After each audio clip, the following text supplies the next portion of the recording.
Rismon Sianipar kembali menerbitkan sebuah buku. Judulnya provokatif, frontal, dan penuh tuduhan serius. Gibran Endgame, Wapres tak lulus SMA. Judul ini langsung memancing emosi publik. Namun pertanyaannya sederhana, apakah judul ini berbasis fakta hukum atau sekedar opini yang dibungkus seolah-olah kebenaran mutlak? Karena ketika seseorang menulis buku dan secara eksplisit menyebut Wapres tak lulus SMA, maka itu bukan lagi kritik kebijakan, bukan lagi perdebatan akademik, tapi tuduhan langsung terhadap status pendidikan seorang pejabat negara. Dan tuduhan semacam ini bukan perkara ringan. Rismon tidak sedang bertanya, tidak sedang menduga, tapi menyimpulkan. Kata tak lulus adalah pernyataan final. Padahal dalam negara hukum, status pendidikan seseorang tidak ditentukan oleh opini, analisis personal, atau narasi politik, melainkan oleh dokumen resmi dan mekanisme hukum. Disinilah masalah utama buku ini muncul. Jika Rismon memiliki bukti hukum yang sah, bukan asumsi, bukan spekulasi, bukan tafsir sepihak, maka jalur yang logis adalah pengadilan, bukan panggung opini publik. Namun yang terjadi justru sebaliknya. Narasi dibangun keras di ruang publik, tapi konsisten menghindari pembuktian yuridis. Ini pola yang berulang. Saat diminta membawa klaim ke persidangan, yang muncul bukan bukti baru, melainkan argumen berputar, analogi meloncat, dan serangan personal. Buku ini tampak seperti kelanjutan dari pola tersebut, menggiring opini bukan menguji kebenaran. Lebih jauh, judul Gibran Endgame seolah memberi kesan bahwa ini adalah puncak pembongkaran besar. Padahal sampai hari ini, tidak ada satupun putusan pengadilan yang menyatakan Gibran tidak lulus SMA. Tidak ada diskualifikasi, tidak ada pembatalan jabatan, tidak ada vonis hukum. Lalu endgame versi siapa? Jika kebenaran ditentukan oleh keyakinan pribadi, maka setiap orang bisa menulis buku, menuduh siapa saja, dan menyebutnya sebagai fakta. Negara hukum akan runtuh jika logika seperti ini dibiarkan.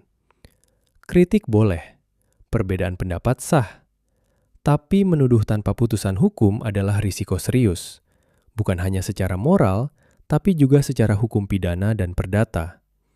Dan publik perlu jujur. Apakah ini perjuangan mencari kebenaran, ataukah eksploitasi isu pendidikan untuk kepentingan panggung politik dan atensi? Karena pada akhirnya, kebenaran tidak diuji di rak buku atau judul sensasional, melainkan di ruang sidang, dengan bukti, saksi, dan putusan hakim. Jika yakin benar, hadapi pengadilan. Jika ragu, berhentilah menjual kepastian palsu. Judul boleh keras, tapi fakta tidak bisa diteriakan. Fakta harus dibuktikan. Pada tanggal 4 Januari 2026 ini, ya, kita telah mencetak, ya, jadi mulai hari ini telah dikirim, ya, sekitar 300 lebih pembeli. Nah, hari ini telah dikirim langsung, ya. Nah, kalian, ya, yang ingin membeli buku ini, hubungi nomor reseller resmi berikut, ya, karena kita telah mencetak 5.000 eksemplar, ya. Oleh karena itu, secepatnya beli sebelum habis karena harganya cuma 99.000. Dalam cuplikan ini, Rismon terlihat sangat yakin. Ia bahkan menekankan bahwa bukunya akan laku keras karena harganya murah, hanya Rp99.000. Tapi di titik ini, publik perlu jujur pada logika. Harga murah tidak pernah menjadi ukuran kebenaran. Diskon besar tidak mengubah isi barang. Dan angka 99.000 tidak otomatis mengubah opini menjadi fakta. Ketika sebuah buku tentang tuduhan serius terhadap wakil presiden dipromosikan dengan logika harga, bukan dengan kekuatan bukti, maka fokusnya menjadi jelas. Yang dikejar adalah pembeli, bukan pembuktian. Ironisnya, klaim murah ini justru menurunkan bobot argumen. Karena seharusnya, jika isi buku benar-benar kuat, yang ditonjolkan adalah data, dokumen, dan konsekuensi hukum yang siap dihadapi, bukan nominal di etalase. Lebih jauh lagi, menyebut 99.000 sebagai murah juga mengabaikan satu hal penting.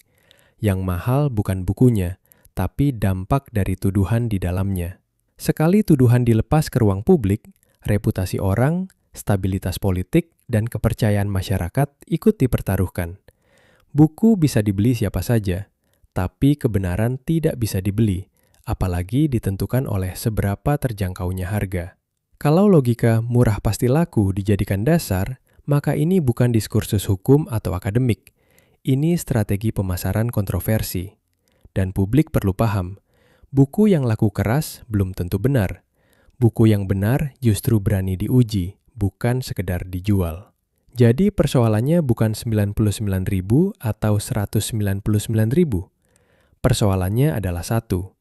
Berani atau tidak klaim dalam buku ini diuji di pengadilan. Karena di negara hukum, harga tidak pernah menggantikan pembuktian. Oke, itu dia pembahasan kita kali ini. Di channel Orang Pinggiran, kita selalu berangkat dari sudut yang sering diabaikan.